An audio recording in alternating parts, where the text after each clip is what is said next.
this month we are going to spend some time talking about conflict in relationships, how to recognize it, and how to move through it. So, no relationship is perfect. Whatever you might think, whatever you might see, whatever front people put on, there is no relationship that is 100% perfect. And, that's a good thing because that's how we grow and evolve is through just a little bit of conflict, like learning and growing. The key is what happens when there's a conflict. How do you repair the relationship? It's one thing to be going through a rough patch and be working on repairing that. It's another thing when that rough patch becomes the norm, and that's what you're working on all the time. You're just constantly dealing with all of these things that are coming up. And we're going to talk about what are some of those red flags, what are some of those signs that you might be in a kind of a toxic relationship. So before we do that, I just wanted to introduce myself. For those of you who don't know me, my name is Nancy Brooker. I'm a relationship and stress coach. I help women who are stuck in any sort of challenging relationship, family, friends, coworkers, food, finances, whatever that might be for you, just to get more clear about what you really want, what's holding you back, and how to move forward so you can feel more confident, more connected to the people around you, and experience more joy and ease. So good stuff there. Okay, your 5 red flags. Flag number 1, toxic communication. How are you talking to each other? How do you communicate with each other? Are you doing it with kindness and respect, or is there a lot of criticism, a lot of sarcasm in your interactions? And sometimes we're in the middle of it and we don't even realize that we're either giving it or getting it. So it's really important to just pay attention to those interactions, because you can tell at the end by how they made you feel. How do you feel at the end of your interaction with somebody, and what sort of went on? And you'll really start to recognize, is there criticism involved there, or sarcasm, or is it kindness and gentleness and just a wanting for each other to be happy and do well?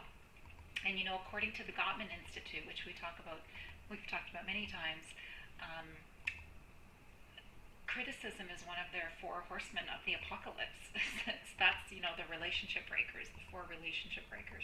So you really want to avoid that sort of thing. So for example, if you have a complaint about your partner, maybe you had made some sort of arrangement that you needed to work late and they were going to be home early, get the kids, take care of dinner or whatever, and they didn't show up. So you could say something like, I know you're really busy at work, and but we talked about this, and I really needed to work late tonight, and you were going to let me know if that was a problem, and I would just pick some dinner up on the way home. So I'm feeling really frustrated about all of this.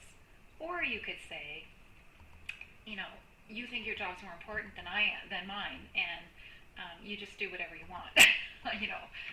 You're so selfish, that sort of thing. Well, that's more of a criticism, and there's some sarcasm in there. So, are you on the whether you're on the receiving end or the giving end, just really pay attention to that. Number 2, dishonesty. So, I really believe that honesty is, a cornerstone for every relationship, because it builds the trust, right? How can you trust somebody when you don't feel they're being honest with you, or they're being somewhat deceptive to you?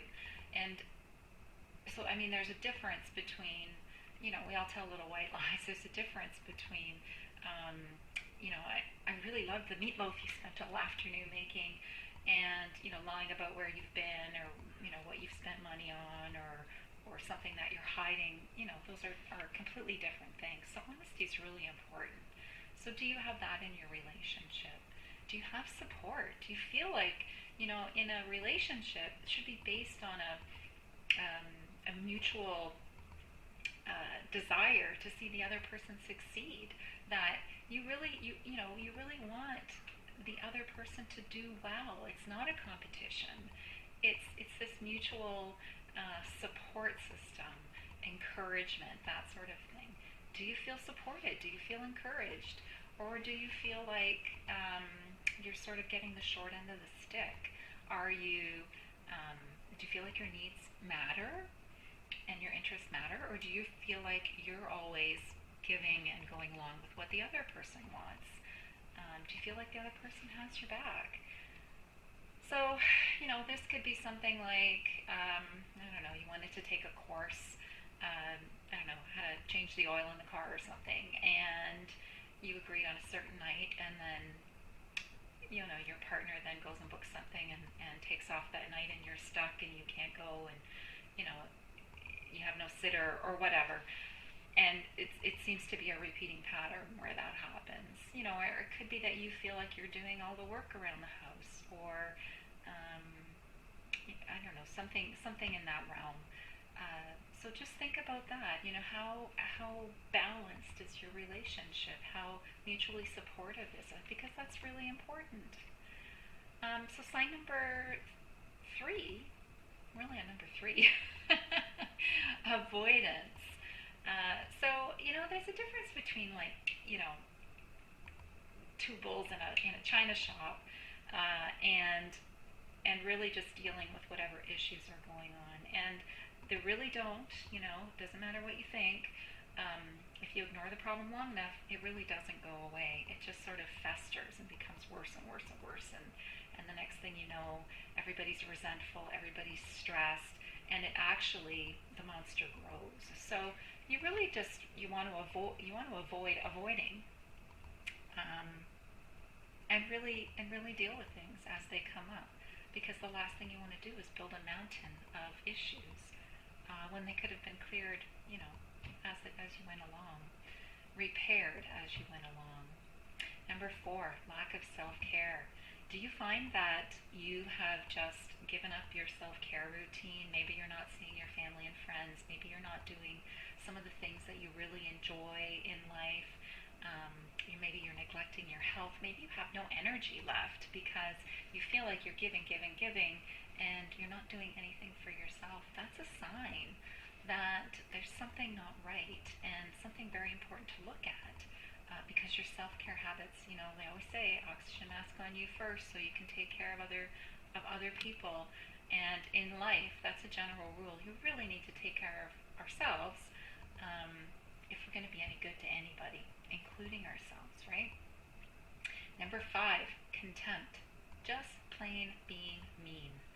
Um, I think everyone has insecurities, and if your partner or whatever relationship it is that you're in, even if it's like a coworker or whatever, if they're playing on those insecurities and they're making you feel worse, again, how do you feel at the end of that conversation?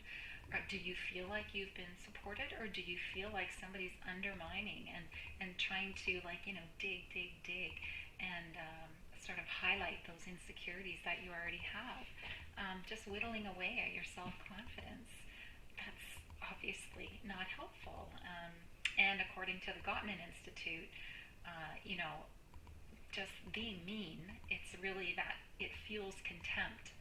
And contempt is actually the kiss of death. When we talked about those 4 horsemen of the apocalypse, contempt in a relationship is the kiss of death.